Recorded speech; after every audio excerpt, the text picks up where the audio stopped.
वफाकी काबीना ऑपरेशन अज़म इस्तेहकाम की मंजूरी ॾेई छॾी। वज़ीर आज़म शहबाज शरीफ की सदारत हेठ काबीना के इजलास में नेशनल एक्शन प्लान की एपेक्स कमेटी के फैसलन की मंजूरी ॾिनी वई। काबीना एपेक्स कमेटी तरफां ऐलानियल ऑपरेशन अज़म इस्तेहकाम की भी मंजूरी ॾिनी आहे।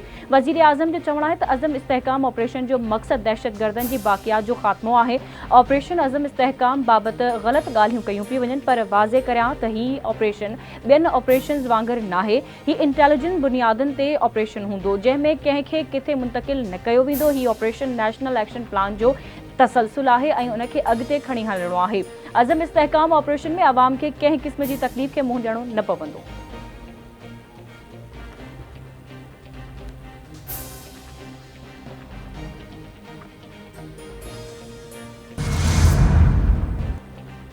वफाकी हुकूमत नॉन फाइलर्स जो सिम बंद या पासपोर्ट रद्द करण बाबत तजवीज़ जो तरीक़ो तब्दील करे छॾियो। बजट में स्टेशनरी आइटम्स ते टैक्स न लॻाइण जो ऐलान। नाणे वारे वज़ीर मोहम्मद औरंगज़ेब जो चवणु आहे त इनकम टैक्स के हवाले सां सिम ब्लॉक करण ऐं सफ़री पाबंदीअ ते अमल दरामद खां पहिरियां नॉन फाइलर्स खे ज़ाती तौर ते ॿुधण जो हिकु मौक़ो ॾिनो वेंदो। स्टेशनरी आइटम्स लाइ टैक्स छूट बरक़रार रखी वई आहे। पब्लिक प्राइवेट पार्टनरशिप हुकूमत की पहिरीं तरजीह आहे। हुकूमत मुल्क के मुआशी मसइलनि मां कढणु चाहे थी ऐं असां बजट बाबति हाकारी तजवीज़ुनि की आजियां करूं था। FBR डिजिटलाइज़ेशन जे अमल तेज़ कयो पियो वञे, उन लाइ 7 अरब रुपया रखिया विया आहिनि। PIA जी निजकारी वारे अमल खे तेज़ीअ सां वधायो वियो आहे। टैक्स टू GDP खे 13% ताईं वधाइण लाइ हुकूमत पुरज़्म आहे। हुकूमत सिहत, ज़राअत ऐं ॿियनि शोबनि में मुमकिन रिलीफ ॾिनो। नाणे वारे वफ़ाकी वज़ीर जो क़ौमी असेंबली जे इजलास ख़िताब। मुल्क में दहशतगर्दी की किथे भी रट कायम नाहे। ऑपरेशन अज़म इस्तेहकाम के माज़ी की ऑपरेशन से भेंट करण दुरुस्त नाहे। ऑपरेशन में इंटेलिजेंस बेस्ड कार्रवाइयूं थींदियूं। कुछ ॾींहनि में तरीक़ेकार वाज़े थी वेंदो। ऑपरेशन जूं अक्सर कार्रवाइयूं KP ऐं बलोचिस्तान में थींदियूं जंहिंजो मक़सद दहशतगर्दन जूं पनागाहूं ख़त्म करण आहे। ऑपरेशन ते काबीना ऐं पार्लियामेंट में इतफ़ाक़ी राय पैदा कई वेंदी। दिफ़ाई वज़ीर ख्वाजा आसिफ जी लाहौर में प्रेस कॉन्फ्रेंस संदसि चवणु आहे त ऑपरेशन अज़म इस्तेहकाम ते क़ौमी असेंबली ऐं सेनेट में बहस कयो वेंदो। ऑपोज़िशन जमायतनि ऐं इतिहादियुनि खे बहस जो वक़्तु ॾिनो वेंदो। PTI जा ख़दशा ज़रूरु ख़त्म कंदासीं। सभिनी खे ऑपरेशन जी सपोर्ट करणु घुरिजे। हिन ऑपरेशन जा के सियासी अज़म नाहिनि। दहशतगर्दी जी लहर ख़त्म करणु चाहियूं था।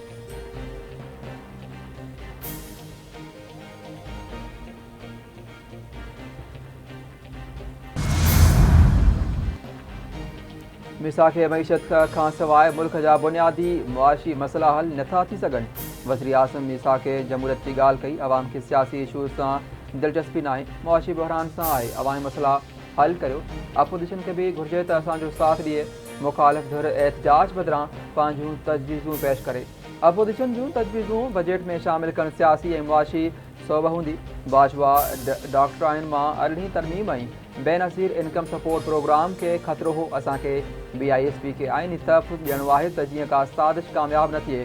पीपल्स पार्टी चेयरमैन बिलावल भुट्टो ज़रदारी जो क़ौमी असेंबली में ख़िताब।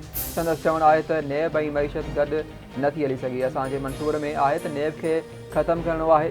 मौसमी तब्दीलियुनि सबबि ईंदड़ 10 सालनि में वॾे नुक़सान जो ख़दशो आहे। सिंध, बलोचिस्तान, ॾखण पंजाब, गिलगित ऐं आज़ाद कश्मीर ख़राब नमूने मुतासिर थी सघनि था। ग्लेशियर्स पघिरजी विया त 25 करोड़ आवाम जो छा थींदो। पाकिस्तान जी आवाम जो बिजली जे इदारनि तां एतमाद खॼी वियो आहे। इदारा आवाम खे बिजली फ़राहम नथा करे सघनि। हाणे वफ़ाक़ ऐं सूबनि खे गॾिजी बिजली पहुचाइण जो नओं रस्तो ॻोल्हणो पवंदो। इम्पोर्टेड कोल बदिरां मक़ामी वसीलनि खे इस्तेमालु करणो पवंदो। सोलर एनर्जी, मक़ामी एनर्जी ऐं कोयले खे सपोर्ट कयो वञे।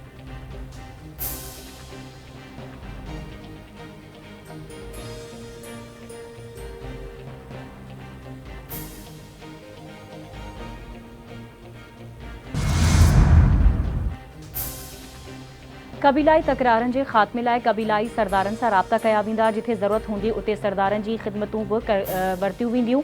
असां इहो नाहे चयो त रुगो सरदारनि वसीले अमन कराईंदासीं। सदर आसिफ अली ज़रदारी सां गॾिजाणी में तइ थियो त कबीलाई सरदारनि खां बि मदद वरती वेंदी। सिंध जे सीनियर वज़ीर शर्जिल इनाम मेमण जूं सिंध असेंबली ॿाहिरां मीडिया सां ॻाल्हियूं।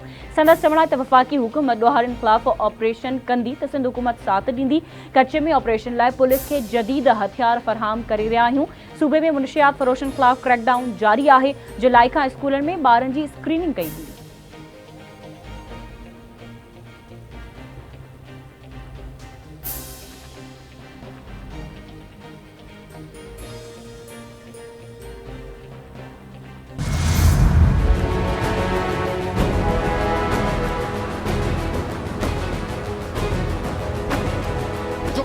डैम बनाया जा रहा है, 21 फुट पानी चल रहा है, 1 लाख क्यूसेक से ज्यादा पानी है, उस गेट से पानी निकल रहा है। उस दौरान हमें बोरियां लगा के वो गेट बंद करना है। 2.5 टन की एक बोरी सिंध के नौजवान डाइवर्स कभी नहीं हुआ, मैं ये कह रहा हूँ, चैलेंज करता हूँ।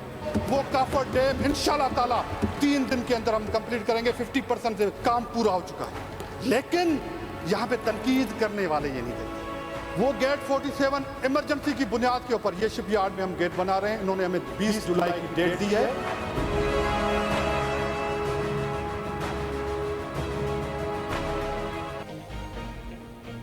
सखर बैराज जे मुतासिर दरवाज़नि जी बहालीअ लाइ काफर डैम 3 ॾींहनि में ठाहियो वेंदो। तोबा 2.5 टन वज़नी बोरी खुलनि ते खणी दरिया में वञी काफर डैम ठाहे रहिया आहिनि।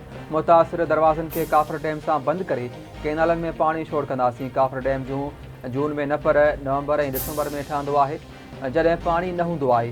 शिपयार्ड वारनि दर ठाहे ॾियण लाइ 20 जुलाई जी तारीख़ ॾिनी आहे। उनखां पोइ दर लॻाया वेंदा ऐं अक्टूबर में दरनि खे मशीन ते हलंदड़ दरनि में तब्दील कंदासीं।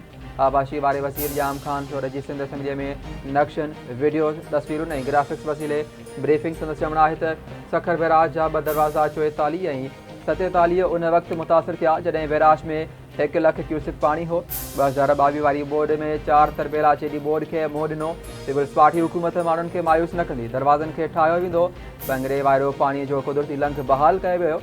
हाणे पाणी सिधो शकूर ढंढ में वेंदो।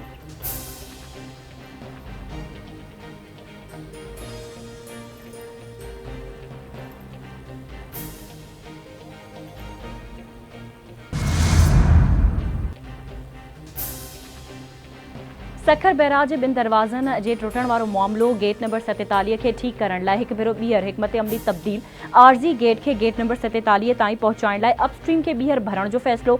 अपस्ट्रीम में घटि 15 फुट पाणी भरियो वेंदो। सखर बैराज जे अपस्ट्रीम में 3 खां 4 फुट पाणी रहिजी वियो। गेट नंबर 47 जे डाउनस्ट्रीम ते बंदि ॿधण खां पोइ अपस्ट्रीम में पाणी भरण जो फ़ैसिलो।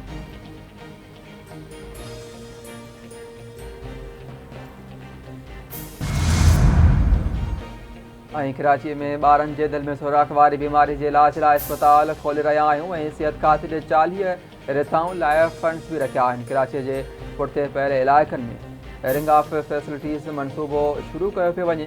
कराची में कुझु डिस्पेंसरियूं शुरू थी चुकियूं आहिनि। PPH आहे जो सहकार आहे। सिहत वारी वज़ीर डॉक्टर अज़रा फज़ल पेचूअ जो सिंध असेंबलीअ में ख़िताब संदसि चवणु आहे त सिहत खातो ॾाढो महांगो खातो हूंदो आहे।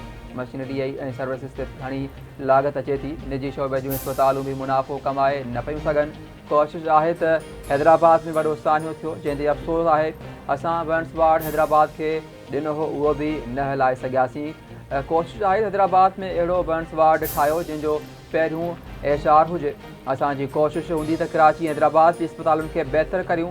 हिन भेरे वफ़ाक़ वटां असांखे घटि पैसा मिलिया आहिनि।